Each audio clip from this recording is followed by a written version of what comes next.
Salut tout le monde et bienvenue dans ma save room. On se retrouve aujourd'hui pour parler d'infos et de rumeurs sur Resident Evil. Donc pour aujourd'hui j'aurai des rumeurs sur un remake de Code Veronica. Des petites rumeurs, il y en a certaines qui sont intéressantes, d'autres un peu moins. Et des petites infos, voilà, de passer par là, de Resident Evil Death Island. Avant de vous parler du coup de cela, je vais faire un instant promo. Si vous voulez le passer, vous retrouverez en description ou dans la barre de lecture le timecode et les chapitrages. Voilà, pour commencer à partir de générique ou de l'info de la rumeur qui vous intéresse. Mais là, je vais commencer mon instant promo. Donc concernant mon activité sur la chaîne principale Ange Calo, il n'y en a pas eu beaucoup depuis deux semaines. Il y a eu du coup deux lives Resident Evil 4 original où voilà je vous ai fait un let's play du jeu original. Il y en a un j'étais accompagné de l'ami Golgotha et l'autre j'étais tout seul. Donc voilà, ça c'est disponible. J'ai fait quelques petits shorts, voilà des TikTok pour montrer les derniers objets que j'ai reçus, tout ça. Donc c'est disponible. Donc ça c'est dans mon Linktree pour ce qui est mon TikTok et mon TikTok notamment. Concernant les archives Resident Evil Biohazard, c'est là où il y a eu le plus de contenu notamment. Il y a eu 3 documents spéciaux, donc le journal de Rebecca, le journal d'Angela et Las Plagas, les organismes de la guerre, avec du coup des vidéos qui sont liées, donc notamment des vidéos lore pour du coup le journal d'Angela et Las Plagas et les organismes de la guerre. Et puis ensuite leur vidéo chronologie, voilà que j'ai été placé dans la playlist spéciale chronologie, où voilà je vous ai fait une chronologie de toutes les œuvres que j'ai traitées pour le moment sur les archives Resident Evil Biohazard. Et à chaque fois que maintenant je ferai une nouvelle œuvre, hop je vous rajouterai cette petite vidéo chronologie à l'endroit où elle est censée se placer. Concernant les Let's Read, je vous ai fait du coup une lecture de Biohazard Umbrella Chronicles Prelude to the Fall, donc les deux parties, donc partie 1 et partie 2. Donc il y a un manga qui était sorti pour la promotion de Umbrella Chronicles qui se passe du coup juste avant. Donc voilà, je vous ai fait une lecture des deux parties. Et je vous ai fait également du coup la lecture de l'épisode 1 de Biohazard Death Island, donc du coup le web manga qui est sorti ce lundi. Et voilà, je vous ai fait une petite vidéo traduction plus lecture dessus. Et pour terminer du coup avec les ajouts des archives de Biohazard, il y a eu 2 épisodes du Let's Listen Biohazard 2 Drama Album The Little Runaway Sherry. Donc en tout il y a 4 épisodes, là on en est à 3. Le 4e arrive ce mercredi. Voilà. Concernant mon activité sur d'autres contenus, j'ai participé à une vidéo interview collectionneur pour parler de ma collection Resident Evil et du coup Resident Evil en général sur la chaîne de... J'ai pas noté le nom... SweetX Game. Je suis désolé, je le marquerai en bas. J'ai pas noté le nom, il a pas le même nom sur Instagram et sur truc, donc je suis assez perdu. Mais si j'ai pas de bêtises, c'est SweetX Game. Voilà, même sur Discord, il a un nom différent. Voilà, mais je vous mets le lien du coup en description. Je l'ai placé aussi du coup dans la section mes interventions Resident Evil Biohazard sur la chaîne principale. Donc voilà, si au cas où ça vous intéresse, je mets le lien en description, ou sinon c'est sur la chaîne, l'accueil de la chaîne Ange Calo. L'ami Volti a partagé du coup sa cover des crédits de Resident Evil 2 original qu'il a fait pour le drama album sur sa chaîne YouTube. Donc voilà, je lui avais demandé de me faire une petite musique pour servir de fond dans une scène et de servir après de outro dans certains épisodes. Et voilà, il a uploadé lui sur sa chaîne. Donc si ça vous intéresse, je vous mettrai le lien en description pour aller l'écouter si vous avez envie. L'ami Wiper a continué son guide explicatif Resident Evil 2 original, il a continué aussi la mise en ligne des rediffusions, on en est à 4 épisodes si je ne dis point de bêtises. Du coup voilà, rediffusion sur son YouTube, on en est à 4 épisodes, sur un total je crois qu'on est maintenant à 15, au niveau du stream Twitch on est à 15, donc voilà il a une petite marge de 11 épisodes de rab. Et il a également fait sur Twitch un stream randomizer, donc du coup les randomizers pour ceux qui ne connaissent pas, en gros vous lancez un jeu et vous avez des personnages qui veulent rien dire, il y a des scènes qui veulent rien dire, les ennemis sont pas placés comme de base, les objets non plus, voilà tout un randomizer en gros, voilà tout est random, tout est aléatoire et voilà du coup il a fait ça pendant je crois 6 heures voilà en stream où il jouait notamment c'était du coup la Resident Evil originale et au lieu d'avoir du Léon et du Claire il avait du Steve Burnside et du Regina de Dino Crisis en personnage jouable. Donc voilà, normalement il y aura la rediffusion je pense sur son Twitch qui est disponible. Carole Quinten a fait au moins un remag où elle évoque des rumeurs données par Aesthetic Gamer sur le potentiel rival d'un DLC de Resident Evil 4 Remake entre autres. Voilà, je vous mettrai le lien de sa playlist remag si vous voulez voir en description. Moi je n'en parlerai pas, comme ça voilà, si vous êtes intéressé vous irez voir sa vidéo. Et pour terminer, Biohazard France ont traduit diverses interviews et vidéos liées à Resident Evil, notamment Resident Evil Death Island, donc je vous mettrai le lien de leur site et de leur chaîne YouTube en description, donc n'hésitez pas à aller checker les deux, parce que voilà, il y a du contenu qui se trouve sur l'un et pas sur l'autre, notamment l'interview, la grosse interview concernant Death Island, c'est sur leur site, et les petites vidéos avec de la traduction, c'est sur le YouTube. Voilà. Donc c'est tout du coup pour l'instant pour aujourd'hui, donc là nous passons aux infos et rumeurs Resident Evil que j'ai pour vous aujourd'hui. On y go.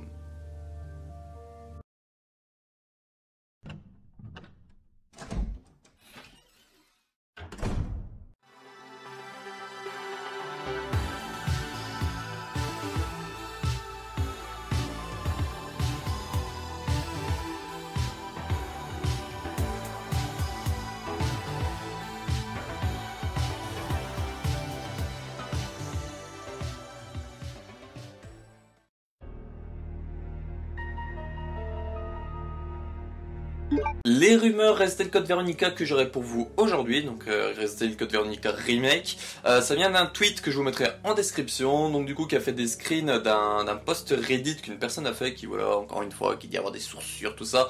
C'est pour ça que, comme la personne le dit, et comme je vais vous le dire, sortons les grosses pincettes de type nucléaire, voilà, les grosses pincettes bien longues, bien grosses, et prendre le truc à distance, parce que rien d'officiel pour le moment. Mais voilà, on est en droit d'en discuter, d'en papoter autour, voilà, de dire est-ce que ça serait bien, est-ce que ça serait pas bien, et puis comme ça, bah, comme il y a eu avec Resident Evil 4 Remake ou Resident Evil 8, voilà, pour parler, il y a certaines rumeurs qui sont avérées vraies, qu'on avait pu discuter en amont et se dire ah bah du coup ça avait été évoqué, tout ça pendant les rumeurs, et on y a dans le jeu final où ça a été légèrement modifié, donc c'est pour ça que moi en général quand il y a des rumeurs j'essaie d'en parler. Bon, commençons. L'intro serait plus longue, on verrait notamment un appartement de Claire ou à l'enquête, des liens avec des événements précédents, et on verrait l'infiltration de Claire dans le labo parisien. Donc l'intro plus longue, du coup, voilà, c'est expliqué par les 3 événements qui suivent, donc du coup on verrait un espèce d'appartement que Claire se serait fait, ou voilà, elle aurait mené son enquête sur Umbrella de son côté, peut-être aussi pour retrouver la trace de Chris, de dire voilà, il a pu aller fouiller là-bas, donc je vais essayer d'aller fouiller à cet endroit-là, voir si je peux le croiser. Donc moi je trouverais ça vraiment ultra intéressant d'avoir ce dire-là. Après du coup, est-ce que ça serait un appartement qu'elle aurait loué sur Paris, ça serait encore plus cool, parce que du coup on pourrait voir un espèce d'appartement typé parisien dans un Resident Evil, ce qu'on a pas.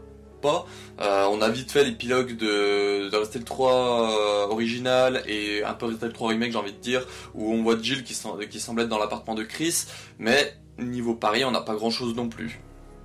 Après il faudra attendre du Dégénération, on a une petite scène en intro où on voit bah, du coup la tour Eiffel et puis on voit le toit du labo parisien pour dire voilà qu'il a été fermé.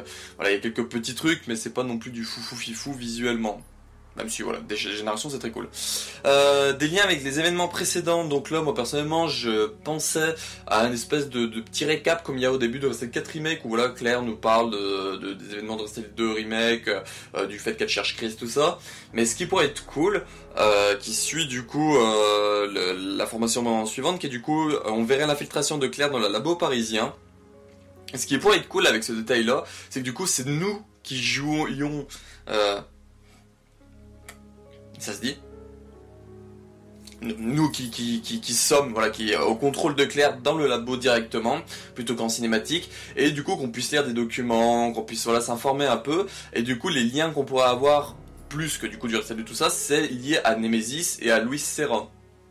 Parce que voilà, ouais, désolé je spoil ces 4 remakes, mais voilà il est sorti il y a quand même 2 mois, si vous vous intéressez un peu à Resident Evil et pour regarder cette info rumeur, c'est que vous avez joué à Resident Evil 4 remake, moi je les espérais, mais voilà, on a appris dans ces 4 remakes que Luis Serra travaillait du coup pour Umbrella et qu'il était du coup au 6ème laboratoire d'Umbrella à Paris, qui est aussi du coup le laboratoire d'où vient Nemesis.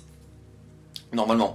Et du coup, voilà, on pourrait avoir Claire qui infiltre ce laboratoire et du coup qui trouve des documents, des dossiers, des rapports qui évoquent du Nemesis, qui du coup pourrait être signé Luis Serra et du coup qui ferait encore plus de liens avec les événements qu'on a eus. Donc quand il parle de liens avec des événements précédents, ça peut être à la fois canoniquement, donc du coup des événements dans Cell 2 qui se passent à ce moment-là, à Code Veronica qui se passe du coup avant Code Veronica, mais aussi des événements précédents avec les jeux précédents, et du coup vu que Resident Evil 4 Remake est sorti et Resident Evil 3 Remake sont sortis avant Resident Evil Code Veronica Remake, et ben du coup voilà ça ferait des liens avec des événements précédents. Et moi je serais vraiment ultra content si on aurait du coup des documents comme ça, qu'on puisse visiter le laboratoire parisien par nous-mêmes et trouver voilà des petits documents, mener l'enquête nous-mêmes dans cette partie-là dans l'intro où voilà on pourrait trouver les petits documents parlant du développement de Nemesis, peut-être des liens du coup directement in-game avec le fait que le parasite NE-alpha soit inspiré du Las Plagas, voilà, il pourrait y avoir vraiment des délires ultra cool à faire en fouillant les laboratoires parisiens, mais voilà. Encore une fois, c'est une rumeur, on verra bien si ça sera confirmé, si un jour il y a un remake de Code Veronica, mais si vraiment ils font ça, franchement, rien que là, moi, déjà, ça gagne des points, vraiment très très très intéressant. Ensuite, donc comme vous le savez, voilà, Claire Redfield du coup se fait capturer dans le laboratoire, elle est emmenée à Rockford Island, voilà, enfermée, et puis à ce moment-là, il y a HCF qui attaque l'île, et du coup, nous avons Rodrigo qui vient la libérer. Donc là, en parlant de Rodrigo, donc Rodrigo libérerait Claire, comme dans l'original, mais il lui rendrait l'équipement qui lui a été confisqué. Il donnerait aussi des objectifs secondaires, et il nous échangerait des objets contre l'accomplissement de ces objectifs. Donc comme dans l'original, encore une fois, ça serait Rodrigo qui libérerait Claire, donc voilà, je le précise dans le doute. Mais ce qui est intéressant, c'est que du coup, il lui rendrait l'équipement, c'est marqué, il lui rendrait l'équipement qu'elle avait au moment de son arrestation. Donc là encore, pour moi, ça me peut donner une espèce d'idée qu'on pourrait nous-mêmes explorer le laboratoire parisien, et du coup, voilà ce qu'on trouverait là-bas, les documents, je sais pas, peut-être des plantes vertes, voilà, peut-être des trucs comme ça, des petits bonus qu'on pourrait trouver dans le laboratoire parisien, et que bah, du coup, on pourrait que Rodrigo nous rendrait au début, du coup, une fois qu'il nous libérerait, et ça serait vraiment très cool.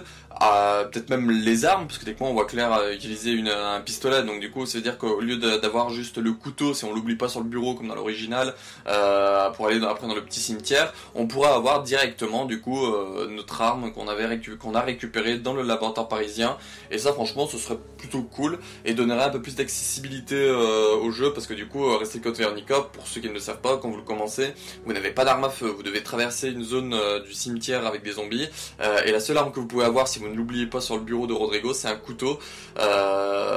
Donc voilà, ça peut être assez compliqué pour ceux qui débutent dans le jeu, qui comprennent pas trop tout ça, de voir dès le début, voilà, comme ça, se faufiler à travers des zombies dans un cimetière. Donc voilà, en termes d'accessibilité, ça pourrait donner un peu plus d'accessibilité de faire ce fait-là, que Rodrigo donne du coup l'équipement que Claire avait à la fin du coup de la cinématique ou au moment de son arrestation, donc potentiellement une arme.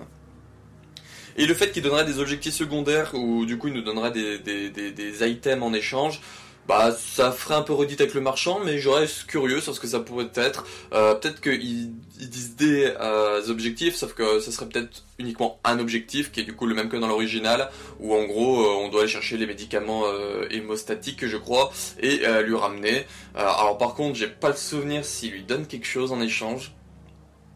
Peut-être une information, ou peut-être des munitions, un truc comme ça. Il est possible, voilà, qu'il y ait quelque chose en échange. Là, je vais être franc avec vous, je n'ai plus le souvenir, mais j'ai le souvenir qu'on doit chercher en espèce de truc secondaire les hémostatiques pour aller lui rendre. Et à ce moment-là, voilà, après, il est quoi de temps qu'on lui donne ça. Donc après, voir, est-ce qu'il demanderait autre chose? Est-ce qu'il demanderait par exemple des bandages que du coup on récupérait dans un moment où on irait dans l'infirmerie? Est-ce qu'il demanderait du coup les hémostatiques à ramener? Donc ça ferait déjà 2 objectifs. Je ne sais pas, mais ça pourrait être intéressant ce côté-là. Ensuite, concernant du coup le deuxième ou troisième personnage principal, je sais pas si vous n'avez pas en crise si vous le comptez ou pas, mais voilà, au début du jeu, le deuxième personnage principal que l'on rencontre, c'est Steve. Donc du coup, Steve verrait son âge monter à 18 ans au lieu de 17, et il serait plus présent. Il accompagnerait Claire dans plusieurs zones, l'aidant à accéder à des zones inatteignables seul. Il aurait aussi plus de moments où on peut le contrôler. On pourrait le contrôler du coup.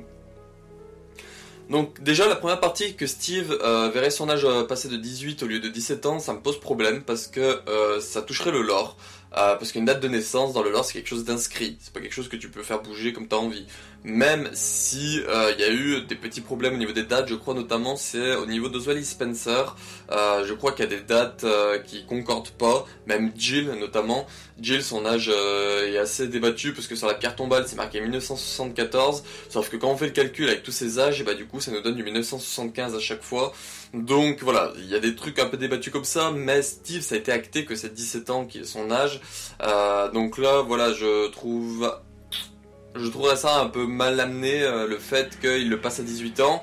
Après, il y a quelque chose qui s'appelle le retcon, donc continuité rétroactive, où voilà, s'il y a un truc qui veut être changé scénaristiquement, voilà, ils peuvent le faire, mais voilà, c'est quelque chose que je suis pas très fan non plus, même pour certains ça passe, notamment les Wesker's Report, il y a eu sur le premier notamment du retcon, ça passe en vrai, ça permet de faire des liens plus intéressants et une réécriture intelligente. Sauf que là, voilà, rajouter un an à Steve, je vois pas le principe. Voilà, autant laisser qu'il a 17 ans, ou mettre à la rigueur 17, quasiment 18 ans. Après, est-ce que c'est le côté où 18 ans, c'est plus la majorité, et puis du coup, vu qu'il y a une espèce de côté romance avec Claire qui a plus de 18 ans, ça passe mieux avec en 2023, voilà, dans les années 2023, 2024, 2025, de mettre ça avec un personnage majeur que mettre avec un personnage qui a 17 ans et du coup qui est encore officiellement mineur, et du coup que ça puisse faire du détournement de mineur pour Claire. Est-ce que ça serait pour ça qu'ils veulent faire ce changement-là? À voir. Voilà, peut-être qu'ils essaieraient de faire une relation plus ambiguë niveau amour avec Claire et Steve, et du coup, passer à 18 ans, bah, ça permettrait d'avoir un peu moins d'ambiguïté de ce côté-là. Bah, ça serait peut-être ça la justification. Du coup, qu'il accompagnerait Claire dans plusieurs zones et dans accéder à des zones inatteignables seul, donc ça je pense que ça jouerait sur un côté où Steve il remplacerait à la fois Louis et Ashley dans Resident Evil 4 Remake, où en gros, bah, il nous aiderait à tuer des ennemis, tout ça, donc comme Louis le fait, mais comme Ashley, du coup, il nous permettrait d'atteindre des zones inaccessibles. Donc là, du coup, au lieu que ce soit Claire qui porte Steve sur ses épaules, ce serait Steve qui porterait Claire sur ses épaules pour qu'elle atteigne des lieux inaccessibles seule. Donc notamment, si j'ai pas de bêtises, il y a ça dans le code Veronica original, au moment où il faut récupérer les munitions tout en haut des caisses, et t'as Steve qui porte Claire sur ses épaules. Donc voilà, en gros là ça sert que dans une zone, ou peut-être deux, j'ai pas trop de souvenirs, mais là du coup dans le code Veronica Remake, ça serait plus, voilà, dans plusieurs zones qu'on pourrait faire ça. Donc moi je trouve ça intéressant. Et il y aurait du coup plus de moments où on pourrait contrôler Steve, à voir, ça pourrait être intéressant encore une fois, j'ai pas grand chose d'autre à dire sur ce côté-là. Mais quand on voit comment on contrôle Carlos dans Resident Evil 3 Remake, où on le contrôle un peu plus que l'original, du moins un peu plus, on contrôle dans deux zones. Non, on contrôle que dans une zone dans l'original. Ouais, on contrôle que dans l'hôpital, alors que dans le remake on contrôle dans le RPD, dans l'hôpital. Mais bref, voilà. Vous avez compris un peu le délire, ça pourrait être intéressant. Parce que je vois le temps qui défile, et je vois qu'on n'a pas encore fini, on n'a même pas la moitié je crois de ce qu'il y a à dire sur Code Veronica Remake. Un détail que là, moi je serais pas du tout apte à avoir, que je trouve vraiment relou. Une barre d'anxiété serait ajoutée à Claire et Steve. Si elle monte trop, on subirait des hallucinations ou une distorsion de la vue. Pour contrer ça, l'ajout d'une herbe orange serait faite afin de faire baisser ce niveau d'anxiété. Alors, les trucs comme ça, où il y a de la gestion d'anxiété, de la gestion de faim, de la gestion de soif, voilà, les trucs de gestion de survie, de tout ça, c'est pas du tout quelque chose qui moi m'intéresse. Je trouve ça même ultra relou. Donc là, de voir qu'il serait capable d'ajouter, encore une fois c'est des rumeurs, hein, une potentielle barre d'anxiété, où du coup voilà, si les personnages, les ennemis peut-être s'approchent trop de nous, la barre monterait plus vite, et si voilà, des délires dans ce genre là, et puis au bout d'un moment bah, la vue deviendrait bizarre, on aurait des peurs hein, qui s'afficheraient à l'écran, genre des espèces de screamers non voulus, voilà, des trucs comme ça, je suis pas fan. Après l'ajout d'une nouvelle herbe, bah pourquoi pas, j'ai envie de dire, ça pourrait être cool d'avoir une nouvelle herbe à rajouter.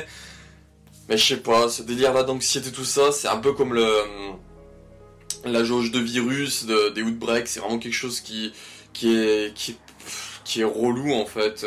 Donc on perdrait en termes d'accessibilité, je trouve personnellement par contre de ce côté-là, de mettre ça, on gagnerait en stress nous-mêmes, parce que de dire ah voilà merde, faut vite que je trouve une herbe, sinon je vais avoir la vue qui va bouger, je verrai pas le jeu correctement et tout, ça deviendra handicapant, mais pas pour moi. Personnellement, ça serait un point négatif que j'aurais sur ces rumeurs-là, et puis si c'est dans le jeu final, ça serait un de mes points négatifs de ce délire-là, de côté d'anxiété, parce que du coup, ce qu'il faut savoir, c'est que peut-être qu'en facile ou en normal, ce sera, on va dire, sympa, du moins sympa pour majoritairement, mais à partir des difficultés élevées, ils vont peut-être mettre le truc qui augmente beaucoup plus vite, et là, ça va devenir vraiment relou de devoir gérer ça. Ensuite, concernant Alfred, donc Alfred ne se déguiserait plus en Alexia, mais du coup, dans les moments de Rockford Island où on voyait Alfred déguisé en Alexia, ce serait un clone d'Alexia qui serait présent. Alors, là, voilà, c'est le côté, encore une fois, tout ce qui est 2023, 2024, 2025, ou tout ce qui est le côté un peu faire passer des transsexuels, des personnes qui se travestissent, tout ça, c'est plus trop legit, parce que t'aurais peur de te faire taper sur les doigts si tu fais quelque chose de mal. Donc, moi, je suis quasi sûr que c'est un mec du Code Veronica, ça y sera plus. Après, voilà, trouver une alternative où c'est un clone d'Alexia directement qui est présent. Ah, je me dis que les clones c'est quelque chose qui existe beaucoup dans l'univers Heroic, que du coup Alfred et Alexia sont de base des clones eux-mêmes. Je me dis que voilà, Alfred il aurait pu tenter de créer un clone d'Alexia, peut-être qu'il serait à moitié débile, parce que voilà, Alfred n'a pas non plus des connaissances intellectuelles ultra poussées, mais ça pourrait être un clone défaillant, mais qui ressemble à Alexia déjà au niveau visuel, qui pourrait du coup faire le taf visuellement, mais pas du coup intelligemment. Je trouve que ça pourrait être une bonne alternative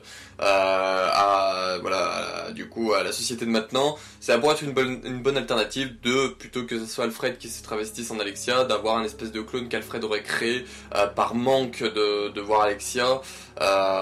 Et du coup ça serait un peu plus logique dans le fait que parfois on croise Alfred et puis 2 secondes après on croise Alexia, et du coup techniquement il a pas le temps de mettre sa robe, de mettre le maquillage, tout ça. Sauf que là, bah du coup, dans le jeu original, il peut. Alors que là, si c'est un clone, voilà, on comprendra un peu mieux.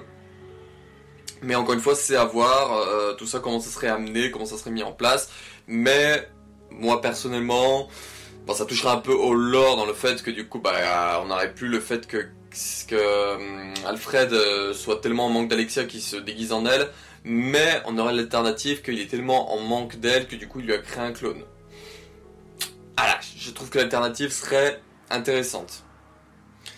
Le tyran T078 stalkerait sur l'île à la manière du T103. Bah ça j'ai envie de dire, c'est un peu ce qu'il faisait dans l'original, parce que du coup il nous stalk quand même un peu à partir du moment où il est sur l'île, donc je vois pas ce que ça changerait. Est-ce que du coup peut-être il voulait dire qu'il serait plus présent et pas juste à la fin au moment du décompte? À voir. Voilà, même si après tout ce qui est stalker ça casse un peu les bonbons. Wesker serait plus présent dans le jeu, laissant des documents ou ayant des cinématiques dans lesquelles il discute avec les jumeaux Ashford par exemple. Donc déjà, dès Code Veronica X, on avait un peu plus d'Albert Wesker en scène, notamment avec la scène de combat de fin avec Chris. Et là, du coup, on aurait un peu plus de Wesker encore une fois, où on aurait notamment des espèces de documents, genre 6 journaux, qui tiendraient pendant son enquête sur Rockford Island, et du coup, on pourrait avoir des informations sur HCF, sur l'organisation rivale d'Umbrella, peut-être même un nom, ce serait ultra cool un nom, sur son organisation qui n'a pas de nom. Bon, après, c'est le côté un peu mystérieux qui y joue, du coup. Mais voilà, du coup un peu plus de présence de Wesker. Je pense à l'ami Raptar qui lui serait très content, je pense, d'entendre ça si ça se fait vraiment dans le jeu final, si vraiment il arrive. Mais voilà, moi aussi je serais très content aussi d'avoir un peu plus de Wesker présent. Et puis voilà, d'avoir son point de vue sur des événements, sur l'enquête, tout ça, ça pourrait être très cool. Et de documents avec des cinématiques avec les Ashford où il discute avec eux, là aussi encore une fois ça pourrait être cool. Là, un détail qui je pense ne va pas du tout plaire à certains, comme notamment à l'ami Wiper 16, il y aurait des nouvelles zones, bon ça lui plairait, mais d'autres présentes dans le jeu original auraient tellement changé qu'on les reconnaîtrait pas. Donc le fait d'ajouter de nouvelles zones, bah, je trouve ça plutôt intéressant, c'est ce que font les remakes, voilà, on a des ajouts de nouvelles zones en général, on a des variations de zones originales, tout ça, mais du coup ce remake là, on en reparlera un peu plus vers la fin. Ouais voilà, ça on en reparlera un peu plus vers la fin, mais voilà. Il y aurait des zones présentes dans le jeu original qui seraient totalement remaniées, totalement retravaillées. Et ça je sais que c'est quelque chose qui ne plaît pas du tout à certains, notamment la Hyper 16, qui du coup pour lui a un reproche. Voilà, Code Veronica Remake pourrait avoir du coup ces reproches là aussi, de voir la plupart de ces zones retravaillées complètement au point de ne plus les reconnaître. Je pense que par exemple le manoir Ashford pourrait être une des zones totalement remaniées. Personnellement je pense que ce sera une des zones. Peut-être que les cellules avec Rodrigo ils vont peut-être faire une zone un peu plus grande, parce que là en gros il y a juste dans mes souvenirs 1 ou 2 cellules et puis c'est tout. Peut-être je crois qu'il y a une chaise aussi de torture, mais voilà, je me dis que pour une île où ils sont censés emprisonner les personnes qui sont contre Umbrella, je m'attendais à beaucoup plus de cellules personnellement. Donc voilà, à voir, mais je sais que beaucoup ne seraient pas très contents d'entendre cette phrase-là dite. Là où, là par contre il serait plus content, le jeu serait plus long que l'original pour atteindre 14 à 15 heures de jeu. Donc la durée de vie de Code Veronica original, je ne l'ai pas en tête, parce que c'est pas des genres de détails que je retiens personnellement, mais voilà, selon la personne qui a écrit les trucs, les rumeurs, ça serait un jeu beaucoup plus long que l'original, à 14 à 15 heures de jeu pour sûrement la première run. Donc voilà, ceux qui aiment les jeux plutôt longs, ils seraient contents. Ceux qui aiment les jeux courts avec une grosse rejouabilité, là ils seraient un peu moins. Parce que Code Veronica, c'est un reproche qu'il a déjà de base, c'est que beaucoup disent qu'il est trop long. Donc du coup, de voir qu'ils veulent potentiellement faire un jeu encore plus long, je sais pas si ça va plaire à beaucoup de monde. Voilà. Après à voir, moi si l'histoire en vrai tient la route, si c'est cool à jouer tout ça, si le gameplay est sympa, moi pourquoi pas, voilà. À la manière de Resident 4 Remake, voilà, et je le trouve pas long du tout. Par contre, Resident 2 original, je le trouve quand même long à refaire une fois que t'as fait le 3 original et le 4 remake. Du moins le 3 remake et le 4 remake, une fois que tu les as fait, le 2 original, le 2 remake, je le trouve vraiment très relou à refaire. Niveau gameplay, voilà, je trouve très mou du slip, où on perd l'esquive, où on perd le contre, voilà, on perd quand même beaucoup de mécaniques qui nous donnent un peu de mouvement. Mais voilà, après encore une fois, c'est ce que je dis, le truc qui est bien avec la Sega Resident Evil, c'est que chaque jeu peut plaire. Les gens qui aiment le gameplay un peu mou, un peu où du coup tu te sens fragile, bah ils ont le 7, ils ont le 2 remake. Ceux qui aiment le gameplay un peu plus boost, ils ont le 3 remake et le 4 remake. Voilà, et puis voilà, d'autres jeux, le 5 et le 6, surtout le 6. Mais voilà, encore une fois, je parle souvent avec mon avis à moi, parce que bah voilà, je vais pas parler avec les avis des gens en général, je préfère donner mon avis à moi, mais ce n'est pas l'avis universel, encore une fois. Et pour terminer, du coup, avec voilà, deux phrases un peu globales. Alors là par laquelle je commence. Le remake sera en développement depuis la mi-2021 par M2, donc du coup en parallèle avec Resident 4 Remake et Resident 9. Ce serait le remake qui serait le plus réimaginé, donc du coup le plus différent de l'original, et toujours développé dans le RE Engine. Donc du coup, dans le sens des informations, donc remake développement depuis mi-2021 par M2. Donc là, ça rejoindrait les informations, rumeurs qu'on avait eues à fin 2020, où il avait été dit que M2 de base s'occupait de Resident 4 Remake, mais suite au retour de Resident 3 Remake et du fait que Capcom aimait pas trop dans le sens où allait M2, ils ont récupéré eux-mêmes le projet. Donc ça veut dire que du coup à partir de fin 2020, début 2021, M2 n'avait plus de projet en main, et du coup voilà, de dire que à la mi-2021 ils avaient déjà commencé le développement de Code Veronica Remake. Moi personnellement c'est quelque chose que je trouve logique, et que c'est quelque chose que si vous regardez mes anciens infos et rumeurs j'avais déjà évoqué, le fait que pour moi ce serait M2 qui s'occuperait d'un remake de Code Veronica si vraiment il arriverait. Et voilà, ces rumeurs là partent dans cette même idée. Que du coup serait en développement Resident 4 Remake, donc ça bah, c'est logique parce qu'on sait que Resident 4 Remake, bah voilà, depuis au moins 2019-2020 il était en développement, et Resident 9, voilà, à prendre comme on a envie de la prendre cette information là. Et du coup, encore une fois, ça rejoint le côté que je disais tout à l'heure, qui va pas plaire à beaucoup de monde, notamment là, MIUI Hyper 16, ce serait le remake avec du coup le plus de réimagination, parce qu'on a parlé déjà des lieux qui seraient changés, on a vu voilà qu'il y avait certains trucs qui resteraient en plus, des trucs qui seraient changés, des trucs potentiellement en moins, voilà, ce serait vraiment celui qui serait vraiment retravaillé en grosse majorité, ce remake de Code Veronica. J'ai envie de dire, quand je vois les retours globaux où les gens disent qu'il y a beaucoup trop de problèmes dans Code Veronica, je me dis que c'est peut-être la meilleure chose à faire d'essayer de proposer une meilleure expérience pour ce jeu. Mais pour ceux qui adorent Code Veronica comme il est en l'état de l'original, bah eux voilà, ça va pas leur plaire de voir beaucoup de changements comme ça. Voilà. Et pour terminer, du coup, le jeu serait prévu pour 2025 avec une annonce en 2024. Bah personnellement, moi j'aurais plus vu une annonce fin 2023 pour une sortie en 2024, mais voilà, je me dis que vu qu'ils essayent de faire un gros contenu Resident Evil par an, et que du coup les rumeurs d'Aesthetic Gamer disent que pour lui le DLC de Resident Evil 4 Remake arriverait début 2024, voilà, ça nous laisse le temps après pour la mi-2024, voire fin 2024, pour nous annoncer un remake de Code Vero pour 2025. Voilà, je me dis que on serait dans les temps, on serait dans quelque chose de logique, du coup avec un développement commencé à mi-2021, à un moment où il sortirait on serait à 4 ans de développement. Voilà, je me dis que ça peut être fort probable et fort faisable, tout cela. Voilà. Donc encore une fois, tout ce que je vous ai dit là depuis, je viens de voir qu'on est à 30 minutes d'enregistrement, donc tout ce que je vous ai dit là depuis 25 minutes, c'est tout des rumeurs, à prendre avec des pincettes bien évidemment. Voilà, donc n'hésitez pas à réagir si vous avez envie dessus, mais encore une fois, rien n'est acté, rien n'est marqué, tant que Capcom n'a pas évoqué officiellement ces informations là, tant que Capcom n'a pas parlé officiellement d'un remake de Code Veronica, tout ce qu'on peut dire jusqu'à présent c'est des rumeurs, à prendre encore une fois avec des pincettes, ça vient de post-Reddit, voilà, même moi je peux en faire un et dire voilà, j'ai des sources qui m'a dit qu'il y avait ça dans Code Veronica, ça dans Code Veronica, qu'il y a un Révélation 3 qui arrive, qu'il y aura ça dedans, qu'il y a un Resident Evil 9 qui arrive, il y aura ça dedans, et voilà, sans dire mes sources exactes, tout ça, et puis on a le droit de me croire, droit de pas me croire. C'est le but des rumeurs, c'est voilà, de faire un peu discuter autour, de voir après tout ça, si au cas où un jour ça se confirme, de voir si ces rumeurs avaient juste, si c'était à côté de la plaque ou pas. Voilà, le fait de discuter, donc c'est pour ça que moi j'évoque les rumeurs en général. Donc voilà. J'ai pas grand chose d'autre à dire sur ce truc là. Moi un remake de Code Veronica c'est quelque chose que j'aimerais beaucoup parce que vu que je suis très galérien avec les caméras fixes, avoir un Code Veronica en troisième personne je ne dirais pas non. Mais après voilà, si ça arrive ce serait très cool, si ça arrive pas bah dommage.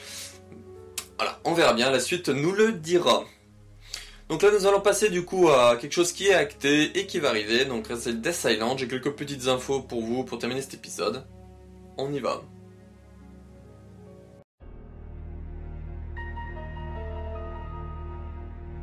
Les infos restées le Death Island que j'aurai pour vous aujourd'hui. Donc la première, je vous l'évoquais en instant promo, là je la réévoque pour ceux qui passent instant promo. L'épisode 1 du web manga Biohazard Death Island est disponible. Je vous l'ai fait du coup avec une traduction maison depuis l'anglais au français sur les archives Resident Evil Biohazard. Je vous mettrai le lien en description de la chaîne. N'hésitez pas à aller voir dans les dernières vidéos ajoutées, ça y sera, notamment dans le post communauté, je crois l'avoir fait. Je crois même que je l'avais partagé du coup dans l'onglet communauté de la chaîne principale. Voilà, j'avais partagé le post. Bref, voilà, vous avez compris. Donc très intéressant. Donc du coup, je vous avais fait l'épisode 0. Là, on a l'épisode 1 et l'épisode 2 arrivera, si j'ai pas de bêtises, le 19 juillet. Mais voilà, très intéressant de voir ce petit manga, web manga. J'aime beaucoup les dessins, j'aime beaucoup l'histoire que ça raconte. Et puis là, du coup, on a dedans des passages avec Claire, avec Jill, un peu de Chris et du Léon. Donc voilà, je trouve ça vraiment très cool d'avoir toutes ces informations là.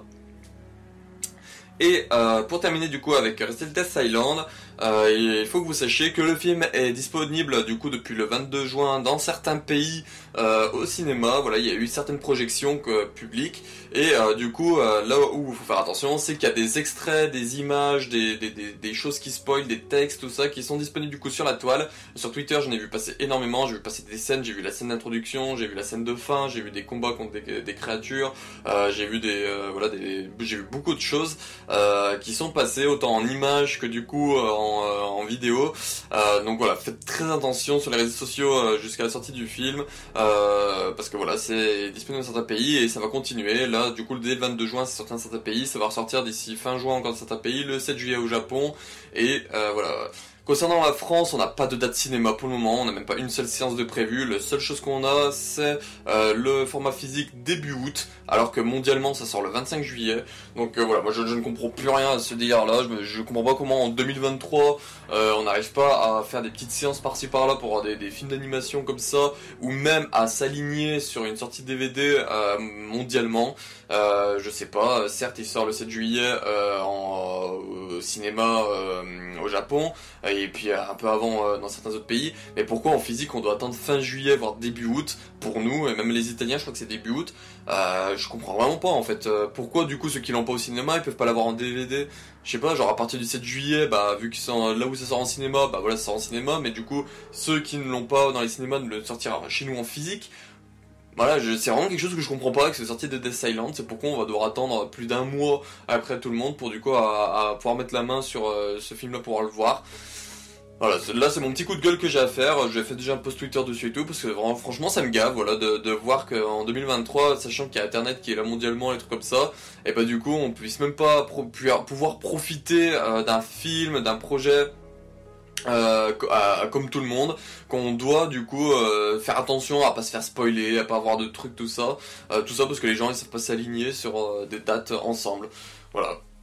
Je trouve ça vraiment dégueulasse, c'est vraiment débile, parce que du coup, bah, j'ai été me spoiler volontairement, j'ai été lire le résumé qu'a fait Alex Haniel, il a fait un résumé du film, tout ça, j'ai été le lire, j'ai été voir les extraits moi-même que j'ai pu trouver quand je les voyais passer dans mon fil, je les regardais, parce que voilà, je me suis dit, bah, ça me fait chier, mais je préfère ça que plutôt me dire, ah non, je veux pas faire attention au spoiler, je vais faire attention au spoiler, tout ça, et puis du coup tomber sur un spoiler qui sort de nulle part, et le voir, et du coup choper la mort. Voilà, je préfère aller me spoiler volontairement que du coup qu'on me spoil comme une petite PUTE. Voilà, c'est mon truc à moi. J'avais fait pareil avec Resident Evil 4 Remake. Voilà, quand j'avais vu des extraits, qu'il y en a qui disaient qu'il y avait des extraits qui passaient, bah, j'avais essayé de voir, bon, renseigner dessus. Comme ça, voilà, ça tombait pas dans mon fil. Et puis du coup, j'avais les boules après. C'était moi qui allais chercher volontairement, de me spoiler volontairement. Voilà. Et j'ai fait pareil avec Death Island. Voilà, tous les extraits que j'ai vu passer, je les ai regardés. Voilà. Et puis si j'ai la possibilité de trouver une version complète du film en anglais, de ce titre même que je comprends pas tout ça, bah j'irai voir le film moi-même de mon côté, parce que voilà, j'ai pas envie d'attendre début août et de voir tout le monde qui vont se spoiler le film entre eux, tout ça, et voilà, et puis du coup début août je profiterai avec la compréhension à 100% des dialogues à ce moment-là. Voili voilou, donc c'est la fin de ce 435e épisode de Bienvenue dans Massive Room et ce 142e épisode d'Info et Rumeurs sur Resident Evil, j'espère que ça vous aura plu. Un épisode assez conséquent, c'est un moment qu'on n'avait pas eu un gros épisode, mais voilà, j'avais un peu de temps libre vu que j'ai terminé en grosse partie le dernier épisode du Drama Album Biohazard 2 Little Runaway Sherry, voilà, j'ai un peu plus de temps libre là, donc voilà, j'en ai profité pour du coup rebondir sur ces rumeurs là. Cette semaine, donc normalement cette semaine sur la chaîne principale il y aura le CV Resident Evil de l'ami Wiper, donc une vidéo qui va faire 6 heures, je vous ferai des timecodes en fonction des questions auxquelles il répond, voilà, ça normalement c'est mon projet du week-end de bosser dessus pour une sortie soit le lundi soit le mardi, donc voilà, ça arrivera courant de la semaine, au cas où c'est pas lundi mardi, ça arrivera en fin de semaine, tout dépend comment j'aurais pu y bosser dessus ce week-end, vu que je vais l'info et rumeur aussi à bosser à côté. Concernant après la chaîne Anchecalo, j'ai rien d'autre de prévu, sauf s'il y a quelque chose de ne pas prévu, comme par exemple là cette semaine il y a eu du coup le live où on a réagi au trailer de One Piece Live Action Made in Netflix, ça c'était quelque chose de pas prévu, voilà, ça a popé sur la chaîne. Donc voilà, s'il y aura potentiellement d'autres contenus qui pourraient arriver si au cas où il y a quelque chose.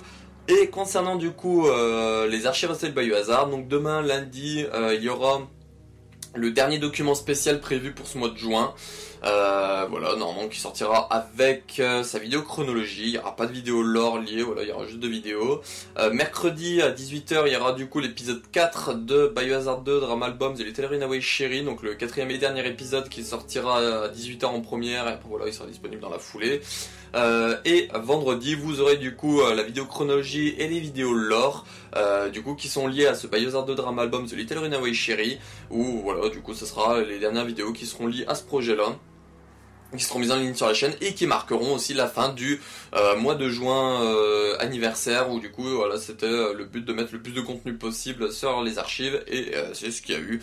Donc voilà, comme vous l'avez vu en introduction, tout ça, n'hésitez pas à aller faire un tour sur les archives, il y a énormément de contenu qui a été rajouté en ce mois de juin, donc des vidéos lore, des vidéos chronologie avec les jeux, autant les jeux, les films d'animation, bon, films d'animation pas encore, si il y en a un, il y a Biohazard 4 d'exécutaire, voilà, bref, vous avez compris tout le délire, et puis après des vidéos lore, voilà, tout ça, ça a tout été rajouté ce mois-ci. Donc je vous remercie d'avoir regardé cette vidéo, je vous remercie voilà pour si vous suivez les deux chaînes, parce que voilà, c'est quand même quelque chose qui me fait ultra plaisir. Et puis n'hésitez pas aussi à aller faire un tour sur ce que je vous ai parlé en instant promo, voilà, autant les chaînes comme Carole Quinten, Biohazard France, et leur site aussi Biohazard France qui est très intéressant avec l'interview de Death Island qui est vraiment très cool, que je vous ai pas évoqué parce que voilà, je vous renvoie vers leur site encore une fois pour aller regarder cette interview où il y a des trucs intéressants, ils parlent du retour de Jill, tout ça. Donc voilà, il y a le lien en description, c'est pour ça que je voulais pas vous en parler, pour vous forcer à aller voir le site. Et n'hésitez pas voilà, à faire un tour sur la chaîne, encore une fois, la chaîne principale, la chaîne secondaire. Et puis aussi chez l'ami Wiper 16 avec ses streams, Resident Evil 2 guide explicatif, il va faire des débats aussi, Resident Evil 3 notamment, c'est son prochain débat, Resident Evil 3 Original Remake. Et puis du coup, si allez voir sa chaîne YouTube, il y aura notamment des petites nouveautés, je ne sais pas si je peux évoquer là, mais voilà, si vous aimez un peu ce côté musical, il devrait y avoir des petites nouveautés qui vont arriver. Je n'en dis pas plus. Voilà. Donc je vous remercie d'avoir regardé cette vidéo encore une fois. N'hésitez pas à suivre. Et puis bah, parce que sinon je vais repartir sur le même truc et on va tourner en rond. Ciao.